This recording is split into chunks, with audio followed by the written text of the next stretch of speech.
बिस्मिल्लाहिर्रहमानिर्रहीम। Dear student, आज हमने एक्सरसाइज 4.3 के क्वेश्चन नंबर 21 से स्टार्ट करना है। तो इसके 21, 22 और 23 आज करेंगे।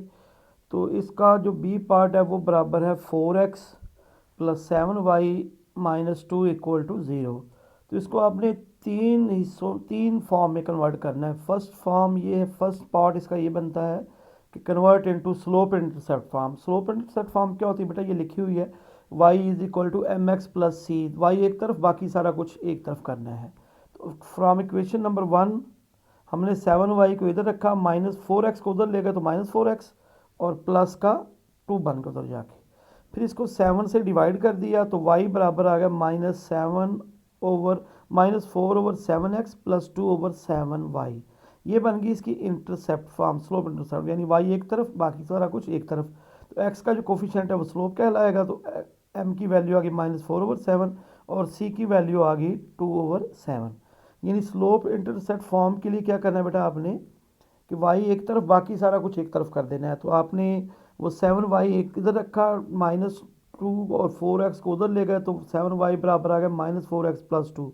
फिर इसको 7 से डिवाइड कर दिया तो y बराबर आ गया -4/7x प्लस 2/7। ये बन गई इसकी स्लोप इंटरसेप्ट फॉर्म और स्लोप की वैल्यू -4/7 है और y इंटरसेप्ट जो है वो बराबर है 2/7। सेकेंडली बेटा आपने इसको कन्वर्ट करना है टू इंटरसेप्ट फॉर्म।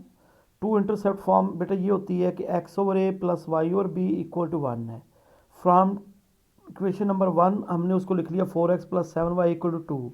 तो जिधर 2 है इधर 1 आना चाहिए, तो इसको डिवाइडिंग बाई 2 कर देंगे। डिवाइडिंग बाई 2 कर देंगे तो आपके पास 4x/2 plus 7y/2 equal to 2/2 mean 1। फिर आप बेटा इसको 2 और 4 को काट देंगे तो 2/1 आ जाएगा। अब उसके बाद अगले स्टेप में ये 2 जो है 1 के बटे में ले जाएं और 7 भी 2 के बटे में ले जाएं। तो इक्वेशन बन गई x/1/2 plus y/7/2 equal to 1, which is the required equation now in to intercept form where a is equal to 1/2 and b is equal to 2/7। Next third one आपने बेटा इसमें बनानी है नॉर्मल फॉर्म। नॉर्मल फॉर्म ये होती है कि x cos alpha plus y sin alpha equal to p। तो इसमें आपने क्या करना है, from equation 1 4x plus 7y equal to 2 है। तो आपने मैंने इधर लिखा हुआ है डिवाइडिंग बाई x का कोफिशिएंट 4 है, 4 का स्केयर कर लें प्लस 7 का स्केयर कर लें, इसको जमा करके इसका स्केयर ढूंढ लें। तो 4 का स्केयर 16 आ जाएगा, 7 का स्केयर 49 आ जाएगा, इनको ऐड करेंगे तो 65 बन जाएगा। तो डिवाइडिंग बाई 65 अंडर रूट, तो 4/65 under root x plus 7/65 under root y equal to 2/65 under root है। तो ये बन गई इसकी नॉर्मल फॉर्म। तो x का जो कोफिशिएंट है वो कॉस अल्फा होता है, y का कोफिशिएंट जो है वो साइन अल्फा है। तो कॉस अल्फा बराबर आ गया 4/65, साइन अल्फा बराबर आ गया 7/65 और p बराबर आ गया 2/65 अंडर रूट। तो चूंकि अल्फा कॉस और साइन अल्फा दोनों पॉजिटिव है तो ये फर्स्ट क्वाड्रेंट में होते हैं, तो अल्फा बराबर आएगा कॉस इनवर्स ऑफ 4/65 का अंडर रूट। तो ये 60.26 डिग्री बन जाएगा। और इसकी लेंथ ऑफ परपेंडिकुलर जो है वो p रिप्रेजेंट कर रहा है उसको 2/65 अंडर रूट है। ओरिजिन से इस लाइन का परपेंडिकुलर डिस्टेंस जो है। अच्छा, इसका सी पार्ट बेटा सेम ऐसे ही है, इसमें भी इक्वेशन दी हुई है 15y minus 8x equal plus 3 equal to 0। तो हमने इसको लिख लिया 8x minus 15 minus 3 equal to 0। अब इसको आप ऐसा करेंगे जी, इसकी पहली बनानी है slope intercept form, y is equal to mx plus c. y एक तरफ बाकी सारा कुछ एक तरफ। तो फ्रॉम इक्वेशन 1 15y बराबर आ गया 8x प्लस 3, डिवाइडिंग बाई 15 कर देंगे तो y is equal to 8/15x plus 3/15 यानी 1/5। ये बन गई इसकी स्लोप इंटरसेप्ट फॉर्म। स्लोप की वैल्यू है 8/5 और सी की वैल्यू है 1/5। नेक्स्ट आपने इसको कन्वर्ट करना है to intercept form. To intercept form बेटा ये होती है x/a plus y/b equal to 1 है। तो from equation 1 8x minus 15y equal to 3, dividing by 3 कर दे पहले तो ये बन गया 8x/3 plus -5 into y equal to 1। अब आपने x के कोफिशिएंट को नीचे लिख दिया, उसके वो x/3/8 और प्लस y के बटे में 1/5 लिख देंगे इक्वल टू 1 है।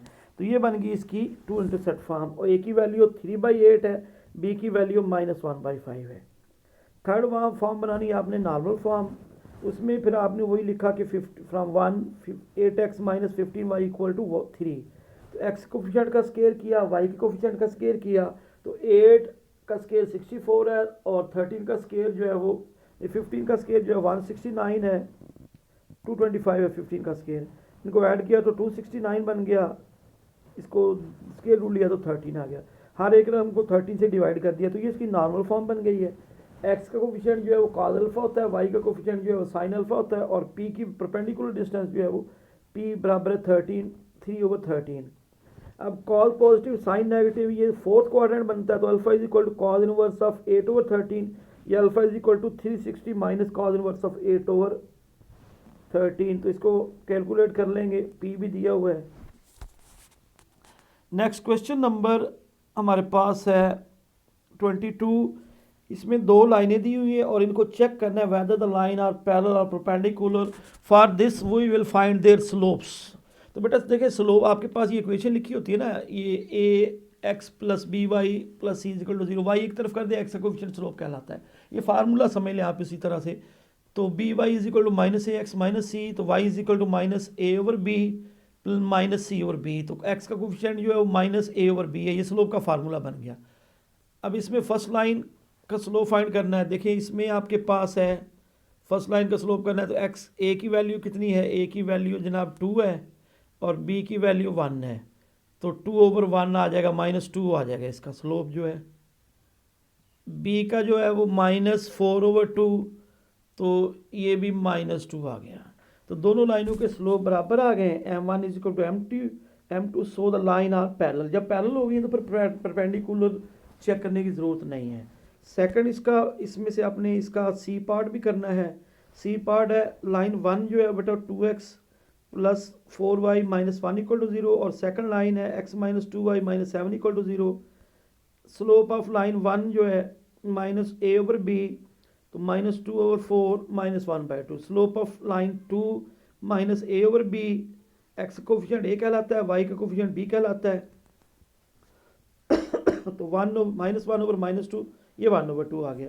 अब ये m1 और m2 बराबर भी नहीं है, फिर हमने इनको मल्टीप्लाई के चेक किया, इसका आंसर आ गया -1/4, जो कि नॉट -1 है। So the line neither perpendicular not parallel, ना ये पैरेलल है और ना ये परपेंडिकुलर है। इसका ई पार्ट भी हमने करना है। ई पार्ट बेटा फर्स्ट लाइन जो है देखिए ये लिखी हुई है 12x plus 35y minus 7 equal to 0, और L2 जो है लाइन L2 जो है 105x minus 36y plus 11 equal to 0। Slope of line L1 minus A over B minus 12/35, तो ये वैसे आ जाएगा -12/35। M2 से मेरा slope of line L2 minus A over B, तो -105/36, माइनस भी काट दें और इनको 36 को और 105 को 3 पे काट दिया, तो 35/12 आ गया। अब आप इनको बराबर तो नहीं है ये, इनको मल्टीप्लाई करके देख लें m1 डॉट m2, तो -12/35 35/12 कट के -1 आ गया। So the given line are perpendicular. Next question number 23, ये बड़ा ही इंपॉर्टेंट क्वेश्चन है। इसमें बेटा देखिए आपको उसने ये लिखा हुआ है कि find the distance between the two parallel line and also find the line passes through midway distance। तो इसमें देखें ये फर्स्ट लाइन है 3x minus 4y plus 3 equal to 0, तो हमने -3 को उधर लिख दिया। सेकंड लाइन है 3x माइनस 4y प्लस 7, तो 7 को साइड पे लिख दिया। अब x के कोफिशिएंट का स्केयर किया, y के कोफिशिएंट का स्केयर किया और उसका सम करके जजर लिया, तो 5 बन गया, तो डिवाइडिंग बाई 5 कर दिया हमने। 3x minus 3x over 5 minus 4y over 5 minus 3/5, 3/5x minus 4/5y equal to -7/5। तो देखें दोनों लाइनों का जो डिस्टेंस है ना, यानी ये जो चीज़ है ना, ये डिस्टेंस, ये दोनों पॉजिटिव आ जाएं या दोनों नेगेटिव आ जाएं, तो it mean both line lie on the same side of the origin, same side of the, यानी यहाँ दोनों पॉजिटिव आ जाएं या दोनों नेगेटिव आ जाएं, दोनों लाइनें जो है ओरिजिन के एक ही साइड पे होंगी, ऊपर हो सकती है, नीचे हो सकती है, लेफ्ट पे हो सकती है, राइट पे हो सकती है, जैसे मर्जी बना ले, वो एक ही साइड पे होंगी, same side of the origin होंगी। अब आपने ये बन गई इनकी नॉर्मल फॉर्म है, नॉर्मल फॉर्म है तो इनके परपेंडिकुलर डिस्टेंस, जो लाइन 1 है उसका परपेंडिकुलर डिस्टेंस बेटा ये 3/5 है, लाइन 2 का परपेंडिकुलर डिस्टेंस 7/5 है। अब डी फाइंड करना है, distance between these line find करना है। तो आप क्या करेंगे, बड़े डिस्टेंस में से छोटे डिस्टेंस को माइनस कर लेंगे। तो 7/5 माइनस 3/5, वैसे तो जिसमें मर्जी फाइंड कर लें, इन दोनों को आपस में माइनस कर लेंगे तो डिस्टेंस आ जाएगा। नेगेटिव आए भी तो आप इग्नोर कर देंगे because distance is always positive. So therefore D become -7/5 minus 3/5, तो 4/5 आ गया। अब d/2 को मिड वे डिस्टेंस है, यानी इनके जो डिस्टेंस का मिड वे बनता है वो d/2 कर देंगे, क्योंकि d is the distance between this two line, तो 2 पे डिवाइड कर देंगे तो d/2 उधर 4/5 वो 2, तो वो 2/5 बन गया। अब d3 से मुराद है perpendicular distance of the third line from the origin, distance of the required line from the origin. अब इसके लिए क्या करना है बेटा आपने, चूँकि दोनों लाइन ओरिजिन के सेम साइड पे हैं, तो इसके लिए आप बड़े डिस्टेंस में से d/2 को माइनस कर दे या छोटे डिस्टेंस में d/2 ऐड कर देंगे। तो d3 की वैल्यू हो जाएगी d2 माइनस d/2 या d/2 प्लस d1 है, तो जिससे मर्जी निकाल लें। ये 7/5 माइनस 2/5, तो ये 5 और 5 आ गया। अब required parallel line to the given two line is, वही उसी तरह से 3x, क्योंकि पहली लाइन भी वही थी 3x minus 4, 3x over 5 minus 4/5 equal to minus 5/5 आ गया। फिर इसको 5 से मल्टीप्लाई कर दिया, फिर 5 को इधर ले जाएंगे तो ये इसका आंसर आ जाएगा। दोबारा फिर आप इसको एक दफ़ा देख लें कि इसमें हमें उसने क्वेश्चन में क्या कहा हुआ है कि दो लाइनें दी गई, पैरेलल लाइनें देख रहे हैं, ये 3x माइनस 4, इनके स्लोप सेम है, इससे हमें पता चल जाएगा ये पैरेलल है, क्योंकि दोनों का स्लोप निकाल लेंगे तो 3 और 4 ही आ जाएगा। इनकी शक्लें भी वैसे एक जैसी नज़र आ रही हैं, तो ये तो क्लियरली पैरेलल हो गई ना। तो हमने बेटा क्या करना है, इनको नॉर्मल फॉर्म में ले जाएंगे। नॉर्मल फॉर्म ले जाने के लिए क्या करेंगे, x और y के जो कोफिशिएंट है उनका स्केयर करके सम करके जज़र लेंगे, जो बन जाएगा उससे डिवाइड कर दे तो ये नॉर्मल फॉर्म बन जाती है। अब नॉर्मल फॉर्म बनने के बाद बेटा आपने देखा कि इसमें इनके जो इनके दोनों लाइनें ओरिजिन से सेम साइड पे हैं। ये हमें कैसे पता चलेगा, ये इनके परपेंडिकुलर डिस्टेंस देखिए, इधर इसका डिस्टेंस है -3/5, इधर डिस्टेंस है माइनस, तो दोनों डिस्टेंस पॉजिटिव आ जाए या दोनों नेगेटिव आ जाए, तो फिर आप इधर दोनों डिस्टेंसेस के साथ साइन पॉजिटिव आ जाए या नेगेटिव आ जाए तो लाइनें दोनों जो है वो सेम साइड पे हो जाएंगी। तो आपने इनके दरमियान जब डिस्टेंस फाइंड करना है तो फिर आप इनको माइनस कर लेंगे बड़े डिस्टेंस में छोटा डिस्टेंस। अगर ये अपोजिट साइड पे आ जाएगी फिर दोनों डिस्टेंसेस को ऐड कर लेंगे तो इसका डिस्टेंस बन जाएगा बिटवीन दीज टू लाइन। अब हमारे पास जब हमने इसकी नॉर्मल फॉर्म बना ली तो d1 distance of the first line from the origin ये 3/5 आ जाएगा, distance of the second line from the origin ये बन जाएगा 7/5। अब d is the distance between these two line, तो d बराबर आ जाएगा d2 माइनस d1, यानी 7/5 माइनस 3/5, तो ये 4/5 आ गया। d/2 मिड वे डिस्टेंस, यानी इनका दरमियानी डिस्टेंस निकालना है, तो वो बन जाएगा d/2 कर देंगे तो 4/5 डिवाइडेड बाई 2, तो वो 2/5 बन जाएगा। अब थर्ड d3 से हमारा distance of the third line passing through the mid way distance, ये बराबर होगा